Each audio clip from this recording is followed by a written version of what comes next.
श्रीमन्नारायण नारायण नारायण गुरुवर नारायण नारायण नारायण श्रीमन्नारायण नारायण नारायण गुरुवर नारायण नारायण नारायण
श्रीमन्नारायण नारायण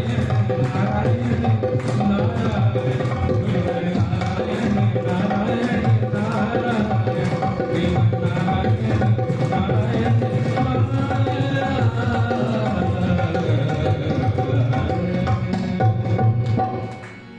बोले पूज्य गुरुदेव की परम पूज्य गुरुदेव की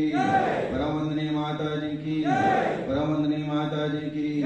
ओम हर हर महादेव। वैसे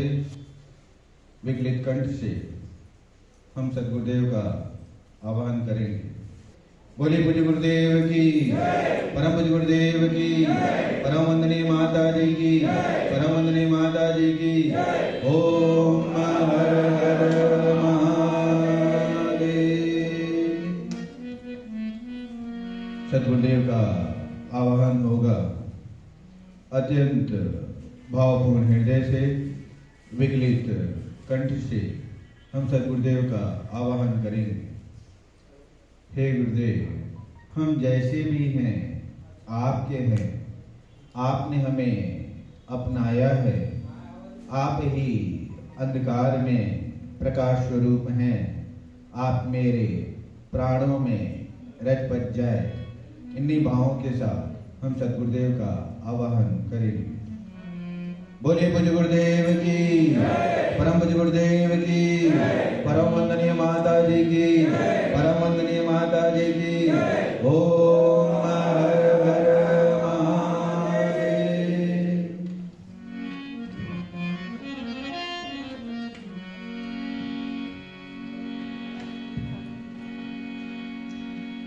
एकदम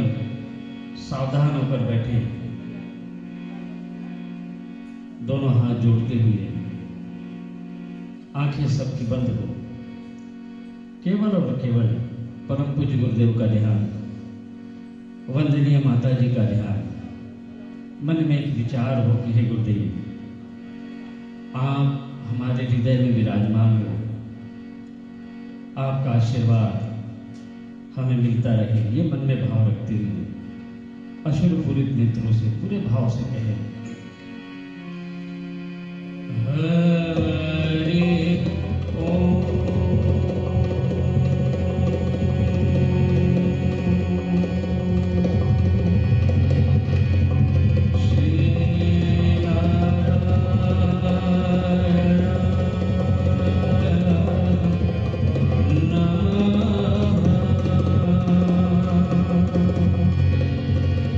ओम सच्चिदानंद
झलक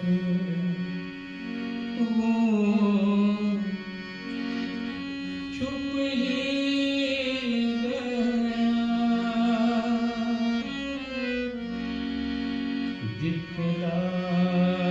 के झलक वो छुप ही गया, जी भर के नजारा हो ना सका, कुछ देर हुआ दीदार हमें, दीदार दोबारा हो ना सका, जितने ही वो हमसे दूर हुए, उतनी ही मोहब्बत जब याद तेरी आ जाती है, दिल दर्द का मारा होता है, आँखों में आंसू होते हैं, एक अजब नजारा होता है, कब से है दर्श की प्यासी अखियाँ, हर जगह ढूंढते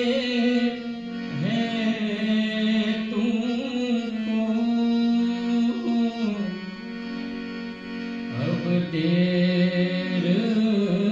न करना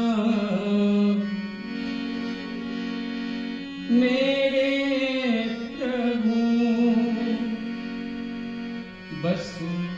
ध्यान तुम्हारा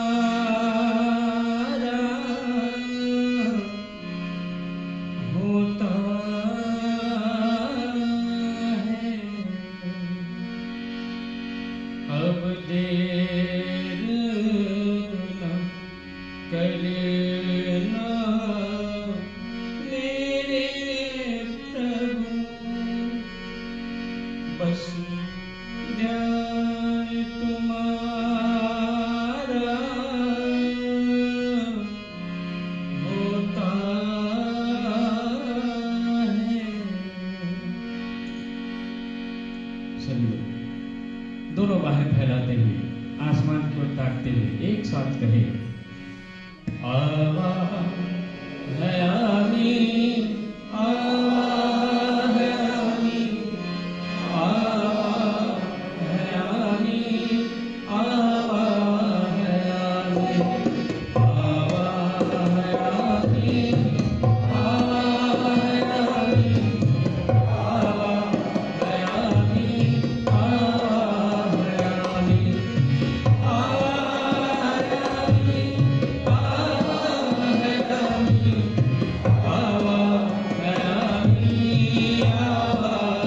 आमीन,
बोलिए पूज्य गुरुदेव की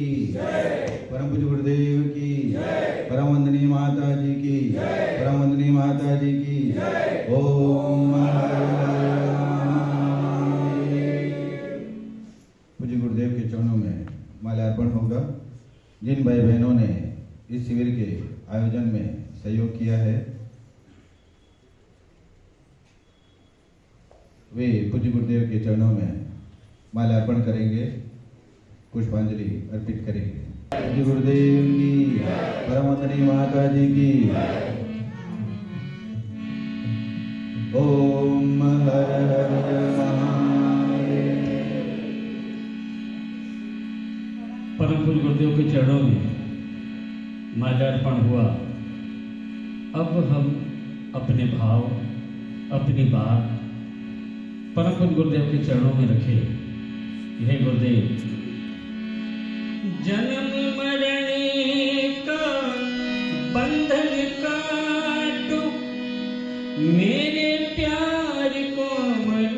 बनाकर, तेरे नाम के सिवा प्रभु जी जीवन में कुछ होना, चरण कमल अब नहीं खोना। हे गुरुदेव, कि तुम हो पारस मैं हूँ लोहा, तुम हो पारस मैं हूँ लोहा, छू लेने दो इन चरणों को, बन जाए तो सोना, चरण कमल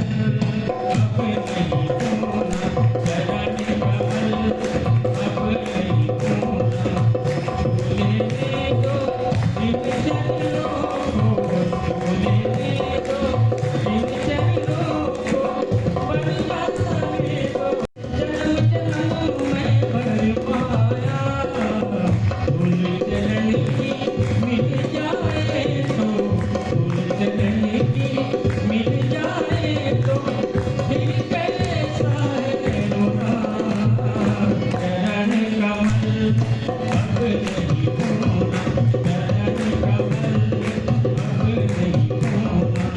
छू लेने दो इन चरणों को,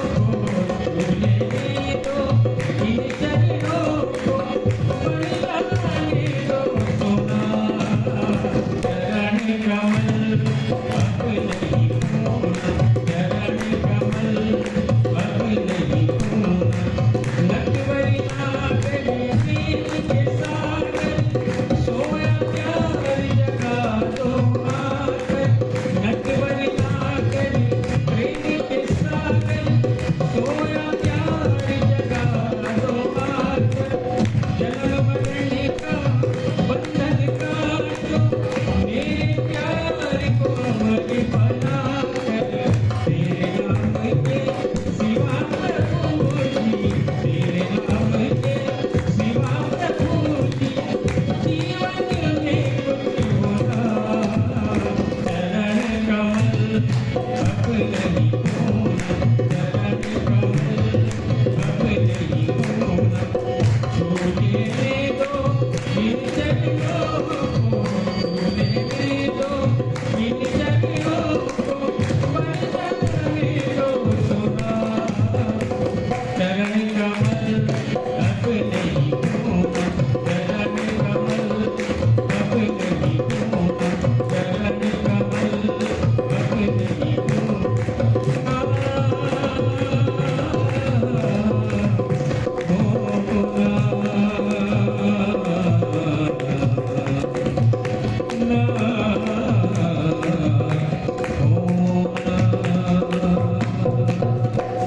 बोलिए पूज्य गुरुदेव की, परम पूज्य गुरुदेव की, परम वंदनीय माता जी की, परम वंदनीय माता जी की। ओम हर हर महादेव।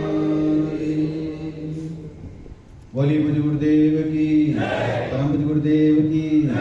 परम वंदनीय माता जी की, परम वंदनीय माता जी की, परम पूज्य गुरुदेव की, परम पूज्य गुरुदेव की। ओम हर हर महादेव।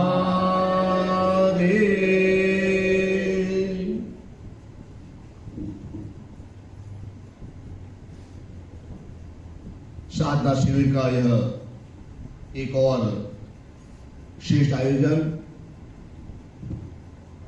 इसके माध्यम से हम सतगुरुदेव के माता जी के चरणों में नतमस्तक होते हुए उनके द्वारा बताए गए मार्ग पर और अधिक तेजी से अग्रसर हो सके, उनकी तेजता, उनका ज्ञान ग्रहण करने की और अधिक पात्रता आ सके और इस जगत में श्रेष्ठ कार्य करते हुए, श्रेष्ठ कार्यों में उद्यत होते हुए मन में एक श्रेष्ठ हर्ष का भाव रहते हुए हम जीवन की यात्रा में और आगे बढ़ सकें। इसी क्रम में श्रेष्ठ आचरण के माध्यम से, श्रेष्ठ कर्मों के माध्यम से मन में एक आस्था और विश्वास और अधिक प्रगाढ़ करके जिन गुरु भाई बहनों ने शिविर के माध्यम से अपनी क्रिया, अपना चिंतन सद्गुरुदेव के चरणों में प्रदर्शित किया है, उन सबको मैं पूर्ण रूप से आशीर्वाद प्रदान करता हूं, उनकी जीवन की मंगल कामना करता हूं कि यह वास्तव में श्रेष्ठ आचरण है। गुरु कार्य, गुरु चिंतन, गुरु क्रिया के माध्यम से ही जीवन में सब कुछ प्राप्त किया जा सकता है। और शिष्य बनने में वह एक भाव है, शिष्य बनने में एक उस श्रेष्ठ चिंतन का मन में उदय होता है कि मैं अपने जीवन में कौन से कर्म करूं, कौन से सत्कर्म करूं, कौन से कार्य करूं, कौन सी क्रिया करूं जिसके माध्यम से मैं अपने जीवन में शेष बन सकूं, पूर्ण बन सकूं, अद्वितीय बन सकूं। जब तक यह एक शिष्य का भाव नहीं आएगा, जब तक वह एक गुरुजनों में बैठकर प्रार्थना नहीं करेगा, जब तक वह भक्ति में, गुरु कार्य में, सेवा में लीन नहीं होगा, आगे नहीं बढ़ेगा, तब तक जैसा उसका आसपास का परिवेश है उसका उसके ऊपर प्रभाव पड़ता है। इसलिए जन्म से लेकर मृत्यु तक व्यक्ति अपनों से कुछ, आसपास व्यक्ति से कुछ सीखता रहता है। जैसा वातावरण है उसी अनुसार वो बनने की ओर आगे बढ़ता है। घर में यदि कलह है, माता पिता आपस में लड़ते झगड़ते हैं निरंतर, तो उस चित्त का, उस बालक के चित्त पर भी प्रभाव पड़ता है, उसके मुख से भी अनावश्यक बातें निकलती रहने लगती। और यह सतयुग से लेकर वाम आज तक युग में जीवन एक वाम में जड़ा रहा है, अर्थात अपने जीवन में हम असद्गुणों को जल्दी ही प्राप्त कर लेते हैं। मनुष्य अपने जीवन में असद्गुण अर्थात क्रोध, छल, कपट, निंदा, शत्रु, रोग, यह हमारे जीवन के एक असद्गुण है जिसे मनुष्य बिना कुछ प्रयास किए है वह प्राप्त कर लेता है, क्योंकि वह उसमें वह ज्यादा सहायक बन जाता है। और असद्गुणों को मिटाने के लिए और जीवन में सद्गुणों को प्राप्त करने के लिए नित्य बात जीवन में विवेचन करना पड़ता है कि मैं जीवन में क्या बन रहा हूं, क्या आगे बढ़ रहा हूं, मैं किस और दिशा में आगे बढ़ रहा हूं, मुझे क्या प्राप्त करना है, मेरे जीवन का उद्देश्य क्या, लक्ष्य क्या है, मेरे जीवन की क्या महत्ता है। जब तक हम इसे प्राप्त नहीं करेंगे, मेरे जीवन का मूल्य क्या है, क्या मैं केवल जीवन भर निरंतर छोटी छोटी आवश्यकताओं पूर्ति के लिए भागता रहा हूं, यही जीवन है जिस प्रकार से बाकी लोग जीवन जी रहे हैं, सगे संबंधी, आसपास के मित्र जैसा जीवन जी रहे हैं वैसा मैं जीवन जीऊं, या मैं प्रफुल्लता के साथ, हर्ष के साथ, एक श्रेष्ठ एक उद्देश्य के साथ अपने जीवन आगे बढ़ाऊं। यह जीवन में जब एक श्रेष्ठ पुण्य का उदय होता है, जब एक श्रेष्ठ मन में एक भाव आता है, तब वह गुरु के चरणों में व्यक्ति पहुंचता है। एक सीढ़ी चढ़ना पड़ता है, एक चिंतन लाना पड़ता है, क्योंकि जहां शिष्यता है वहां एक सेवा है, जहां सेवा है वहां इस शिष्यता का भाव है। क्या ऐसा कुछ नवीन प्राप्त करें कि जिसके माध्यम से मैं अपने जीवन में पूर्ण रूप से संतुष्ट रह सकूं, पूर्ण से पूर्णत्व को प्राप्त कर सकूं। और इसके लिए हमारे महाविद्वानों ने, शेष ऋषियों मुनि तपस्वियों ने एक जो 4 सूत्र बनाए धर्म, अर्थ, काम और मोक्ष। अर्थात उन्होंने अर्थ को आगे नहीं रखा, अर्थ को प्रधानता नहीं दी। अर्थ के बारे में उन्होंने सबसे पहले जीवन में कहा कि हमारे जीवन में एक धर्म होना चाहिए, और धर्म का तात्पर्य जाति, रंग से नहीं, धर्म का तात्पर्य किसी वर्ण से नहीं है। धर्म का सीधे से तात्पर्य कि मैं धारण करने योग्य कौन सी क्रिया है, कौन सा योग्यता है, उसे मैं धारण कर सकूं। वह हमारे जीवन का एक धर्म होता है। और धर्म पे आधारित जो मनुष्य आगे बढ़ता है, धर्म को जो स्थान देता है, और धर्म एक श्रेष्ठ मार्ग के लिए, श्रेष्ठ क्रियाओं के लिए, श्रेष्ठ चिंतन के लिए, श्रेष्ठ योग्यता के लिए धारण करने, अर्थात हम किसे धारण करें, किसे अपने मन मस्तिष्क में विराजे, क्योंकि बाकी सब तो हार्ड बात व्यक्ति जो बनते फिरते पूछते समाप्त हो जाते हैं, जो जीवन के काल चक्र में आगे बढ़ते हैं। इसलिए हमारे शास्त्रों वेदों में गुरु को ईश्वर को धारण करने की क्रिया कहा गया है। धारण करने जो हमें जीवन में श्रेष्ठता जो कर सकते हैं, जो हमारे जीवन की महत्ता को सिद्ध कर सके। जब तक हमारे जीवन में, हम अपने जीवन में, क्योंकि भगवान श्री कृष्ण ने कहा कि जब जब धर्म की हानि होगी तब तक मैं जन्म लूंगा, अर्थात जब जब मनुष्य के जीवन से धर्म समाप्त हो जाएगा, अर्थात जो मनुष्य जीवन में श्रेष्ठता की ओर, पूर्णता की ओर, एक क्रिया की ओर, एक ईश्वर की ओर, एक श्रेष्ठ मार्ग की ओर जो जो मनुष्य के जीवन में हानि होगी, अर्थात वह पथपलित होगा, अर्थात वह अनर्थ की ओर बढ़ेगा, जब वह मृत्यु की ओर बढ़ेगा, अंधकार की ओर बढ़ेगा, तब एक ज्ञान का प्रकाश होगा। इसलिए हम अपने जीवन में धर्म अर्थात हमारे लिए कौन सा मार्ग उपयोगी है, कौन सा क्रिया उपयोगी है, कौन सा चिंतन उपयोगी है, और धर्म के माध्यम से जब अर्थ कमाया जाता है तो वह उपयोगी होता है। इसे धर्म के बाद उसे स्थान दिया गया अर्थ का। इसे बड़े बड़े पूंजीपति का, बड़े बड़े राजाओं का हम घर में चित्र नहीं लगाते हैं, हमको पूजा नमन नहीं करते हैं, हम उनकी आरती नहीं उतारते हैं। बड़े बड़े धनाढ़ होगा, हम उनका उदाहरण लेते हैं, उनकी ओर आगे बढ़ते हैं, उनका अनुसरण करते हैं, जिन्होंने मनुष्य को एक श्रेष्ठ विचार दिया, ज्ञान दिया, चिंतन दिया, प्रभाव दिया, वाणी के माध्यम से, कर्मों के माध्यम से, और एक सानिध्य के माध्यम से। पास रहकर, वाणी को सुनकर, आत्मसात होकर, भाव विभोर होकर, ज्ञान देकर, जो मनुष्य के अंदर जो एक रूढ़िवादी विचार है, अणगण क्रियाएं हैं, जो एक अंधकार की स्थिति है, जो एक विष की स्थिति है, कि मनुष्य, एक योगी व्यक्ति अपने जीवन को एक नष्ट नहीं करे, अपने जीवन को जाया नहीं करे, केवल छोटी मोटी इच्छाओं पूर्ति के लिए, छोटे मोटे अर्थ को प्राप्त करने के लिए, छोटी मोटी क्रियाओं को प्राप्त करने के लिए हमेशा एक महान उद्देश्य रखे, महान संकल्प रखे, महान एक आउट करने की भावना रखे। इसलिए इस हमारे भारतवर्ष की भूमि पर एक गुरु और शिष्य का एक संबंध, प्रकार संबंध स्थापित किया है, जिसके माध्यम से वह शिष्य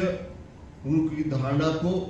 गुरु के ज्ञान को, गुरु के चिंतन को अपने अंदर उतार कर जीवन की यात्रा में आगे बढ़ सके। अन्यथा जीवन तो निरंतर चलता जाएगा। एक दो भवन आप ले लेंगे, एक दो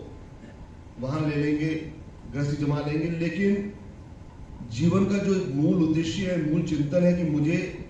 विलय होना है ईश्वर में, मुझे विलय होना है गुरु में, मुझे विलय होना है ज्ञान को प्राप्त करते हुए, मुझे एक श्रेष्ठ जीवन का उदाहरण देना है, वह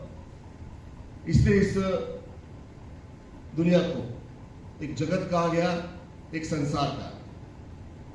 अर्थात संसारी व्यक्तियों के लिए संसार है ताकि वह इसी संसार में रंग जाए। वे एक छोटे मोटे व्यापारी होते हैं, छल कपट करने वाले होते हैं, जो सांसारिक वितृष्णाओं में, सांसारिक तृष्णाओं में वे डूबे रहते हैं, जिन्हें केवल केवल केवल धन चाहिए और केवल केवल अपनी तुष्टिकरण की, अपने अंदर उस तृष्णाओं की पूर्ति के लिए ये खेल प्रकांड करके आगे बढ़ना। तो वह एक संसार व्यक्ति हमेशा कितना भी बड़ा धनवान क्यों न हो, कितना ही क्यों न हो, हर समय वह कष्ट अवश्य पाता। संसारी व्यक्ति अपने जीवन में कभी भी अथाह धन आ जाएगा, कभी वह सुखी नहीं रह सकता, कभी वह प्रसन्न नहीं रह सकता। संसारी व्यक्ति अपने जीवन में हमेशा शोक, हमेशा अनचाहा, कल क्या होगा, परसों क्या होगा, कैसे क्या हो जाएगा, अच्छा एक अनचाहा भय है उसके जीवन में, क्योंकि उसके जीवन में एक भक्ति नहीं है, उसके जीवन में एक श्रेष्ठता का मार्ग नहीं है। तो वह एक संसार व्यक्ति हुआ, और संसार व्यक्ति अपने जीवन में जल्दी शोकों में डूब जाता है, जल्दी रोगों में डूब जाता है, जल्दी वह भय से आपूर्ति हो जाता है। थोड़ा संकट आता है, थोड़ी सी बात आ रही, थोड़ा सा होता है तो वह संसार व्यक्ति अपने जीवन में। और दूसरे होते हैं एक जगत अर्थात जागृत व्यक्तित्व, आंखें सब खुली हुई है, बिल्कुल सब खुला हुआ है, मुझे अपने जीवन में कौन सी क्रिया, कौन सी चीजों को प्रभाव करना है, जिसके माध्यम से मैं एक जागृत अवस्था में रहकर, क्योंकि ये महाविद्या, ये साधना, तपस्या, योग्यता, ये श्रेष्ठता, यह मंत्र, यह विद्वता, यह ज्ञान हम सबके लिए है, जिन्होंने अपने जीवन के यथार्थ को समझने का प्रयास किया। अर्थात हम अपने जीवन में निरंतर एक प्रफुल्लता के माध्यम से जीवन को व्यतीत करें। दो प्रकार से जीवन है, एक घिसटते हुए जीवन को व्यतीत करें, दुखों से जीवन को व्यतीत करें, दूसरा एक प्रफुल्लता के साथ, एक स्थायित्व के साथ, एक प्रेम के साथ, एक क्रिया के साथ हम जीवन व्यतीत करें। इसलिए जब वह व्यक्ति थोड़ा आगे बढ़कर साधक बनता है, साधक से ऊपर वह शिष्य बनता है, तो शिष्य बनते ही उसके जीवन में प्रेम आ जाता है। प्रेम दो शरीर का मिलन नहीं, प्रेम अर्थात एक फना करने की क्रिया, एक आत्मसात करने की भावना, एक जागृत करने की भावना, अपने आप को एक कि मैं एक शेष सदगुरु के लिए, एक शेष ज्ञान के लिए मैं अपना सब कुछ कुर्बान करने के तत्पर, क्योंकि उपवन में दो चार पुष्प भी खिलेंगे जो चारों तरफ सुगंध बिखेर सकेंगे। यदि उनका खाद करके, उनकी देखभाल करके, यदि मैंने अपना जीवन उसके गुरु की सेवा के लिए, गुरु चिंतन, गुरु कार्य के लिए, गुरु क्रियाओं के लिए, गुरु के ज्ञान को प्राप्त करने के लिए मैंने अपना जीवन आगे नहीं बढ़ाया, तो ये मृत्यु तो अवश्य आ जाएगी। लेकिन मैं कुछ कर सकूं, कुछ बन सकूं, कुछ शेष क्रिया कर सकूं, अपने जीवन में उस आध्यात्मिक शक्ति के माध्यम से मैं अपनी शेष मनोकामना पूर्ण कर सक्षम बन सकूं, यह वास्तव में योग्यता होती है। कि जहां कर्म अच्छे हो जाते हैं, जहां अच्छा एक सोच आ जाती है, एक सामंजस्य स्थापित हो जाता है, वह मनुष्य कार्य तुरंत हो जाता है। मनुष्य के लिए, उसके लिए फिर भागादौड़ी नहीं करनी पड़ती, उसके लिए फिर भय का अपने जीवन में आह्वान नहीं करना पड़ता, लाना नहीं पड़ता। और यही संसारी जगत में, यह संसार व्यक्ति और जगत में जो व्यक्ति रहते हैं, उनके लिए यही अंतर है कि वह एक गुरु की क्रिया के माध्यम से, गुरु की चिंतन, गुरु की विवेक के माध्यम से वह धीरे धीरे आगे बढ़ता है अपने जीवन में। क्योंकि जहां उसके जीवन में धर्म अर्थात धारण करने योग्य, जहां उसके जीवन में धर्म आ गया, ईश्वर आ गया, सदगुरु क्रिया आ गई, एक आध्यात्मिक शक्ति आ गई, तो निरंतर उसके माध्यम से वह अर्थ अवश्य प्राप्त करेगा, एक श्रेष्ठ अर्थ अवश्य प्राप्त करेगा जो उसके लिए उपयोगी है। बाकी हम 100 में से 90% देखते हैं कि व्यक्ति जीवन भर मेहनत करता है, कार्य करता है, बढ़ता रहता है और धन कमाता, और धन का वह उपभोग भी नहीं कर पाता, उपयोग भी नहीं कर पाता, अपने आगे छोड़ के चलाता है, उस आगे छोड़ के जाता है, उस आगे छोड़ के चलाता है, क्योंकि उसने धन तो कमाया, लेकिन वह एक धर्म के आधार पर वह धर्म नहीं, केवल ग्रह नीतियों के माध्यम से वह धन कमाया और वह धन का उपभोग नहीं कर सकता है। वह जल्दी लोगों से ग्रसित हो जाता है, वह जल्दी वह शोकों से ग्रसित हो जाएगा। और जो व्यक्ति अपने जीवन में आध्यात्मिक चिंतन लेकर, आध्यात्मिक ज्ञान लेकर जीवन में कार्य करते हैं, चाहे वह व्यापार हो, चाहे नौकरी हो, चाहे जीवन को जो भी कार्य करते हैं, वह धन का सही अर्थों में उपयोग कर पाते हैं। इसलिए धर्म की स्थापना करने के पश्चात ही हमारे जीवन में जब धन प्राप्त हो तो वो धन श्रेष्ठ होता है। फिर काम और मोक्ष की प्राप्ति का तात्पर्य है यह नहीं कि मृत्यु जब से मोक्ष प्राप्त हो जाए। मोक्ष का तात्पर्य कि मैं अपने जीवन में श्रेष्ठ मनोकामनाओं को पढ़ने में पूर्ण सक्षम और योग्य बन सकूं। मैं लाचार और दीनहीन नहीं बनूं, मैं एक भिक्षुक नहीं बनूं, मैं याचक नहीं बनूं। जहां जीवन में मोक्ष है, मोक्ष अर्थात मैं अपने जीवन की श्रेष्ठ मनोकामना पूर्ण करने में समर्थ हूं, योग्य हूं। ज्ञान के माध्यम से, कर्म के माध्यम से, श्रेष्ठ क्रिया के माध्यम से, श्रेष्ठ विचारों के माध्यम से अपने जीवन में उस आध्यात्मिक शक्ति के माध्यम से मैं इतना समर्थ हूं कि मैं अपने जीवन में उस मोक्ष को प्राप्त कर सकता हूं। और जो व्यक्ति अपने जीवन में श्रेष्ठ मनोकामना पूर्ण में संकल्प बनता है वह अपने जीवन में संपन्न और सुखी और श्रेष्ठ बन। तो हमारे जो धर्म अर्थ काम मोक्ष कहे गए हैं इसका आधार ही भक्ति और गुरु क्रिया है, गुरु सेवा। इसका आधार ही मन में एक श्रेष्ठ आस्था का, श्रेष्ठ क्रियाओं का मन में जब उदय होता है तब हमारे जीवन में यह चारों हमारे ये प्राप्त होते हैं। अन्यथा आप किसी के जीवन ले लीजिए, किसी के जीवन में अर्थ है तो धर्म है ही नहीं, अर्थात उसके जीवन में कोई योग्य व्यक्तित्व नहीं है जिसके माध्यम से वो जीवन में आगे बढ़ सके। काम है तो अर्थ नहीं है, मोक्ष तो प्राप्त हो नहीं सकता जब तक कि वह धर्म को स्थापित नहीं करेगा। इसलिए यह गुरु क्रिया, गुरु चिंतन, गुरु प्रवाह, गुरु योग्यता के माध्यम से, एक प्रेम के माध्यम से हमें जो चारों पुरुषार्थ की प्राप्ति, ये पुरुषार्थ कहे गए हमारे जीवन के। और इसे प्राप्त करने के लिए आध्यात्मिक संकल्प शक्ति का उदय होना अत्यंत ही आवश्यक होता है कि मैं इतना समर्थ बन सकूं, मैं इतना योग्य बन सकूं, क्योंकि वही त्वचा है, वही रंगरूप है, वही काली है जो हमारे ऋषि मुनि तपस्वियों की थी, ईश्वर की थी, जो भगवान श्री कृष्ण की थी, राम की थी। वही सब कुछ हमें प्राप्त हुआ है, वही रक्त हमें प्राप्त हुआ है। तो मैं अपने जीवन में श्रेष्ठ क्रिया के माध्यम से सब कुछ प्राप्त करने से योग्य बन सकता हूँ। और यही चिंतन, यही प्रभाव कि आपके जीवन में धर्म काम मोक्ष की प्राप्ति हो सके, आप श्रेष्ठ आचरण के माध्यम से, श्रेष्ठ कर्मों के माध्यम से मोक्ष की प्राप्ति कर सके, ऐसे आप सबको हृदय से आशय प्रदान करता हूँ, आपके जीवन की मंगल कामना करता हूँ। बोलिए पूज्य गुरुदेव की, परम पूज्य गुरुदेव की, परम वंदनीय माता जी की, परम वंदनीय माता जी की। ओम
तू ही तो सहारा है, जग रखवाला है। तू ही तो सहारा है, जग रखवाला है। कि तेरा मेरा नाता तो सदियों से,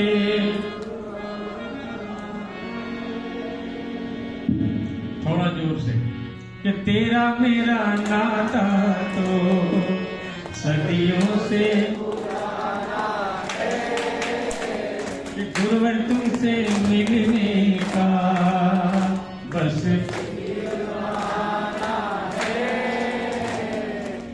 गुरुवर तुमसे मिलने का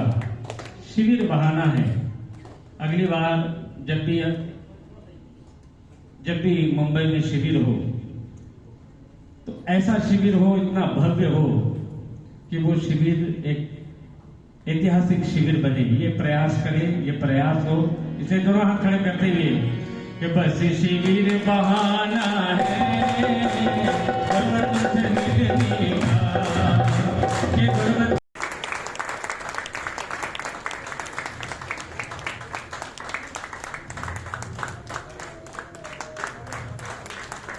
जोरदार ताली बजाएं, जोरदार ताली बजाएं।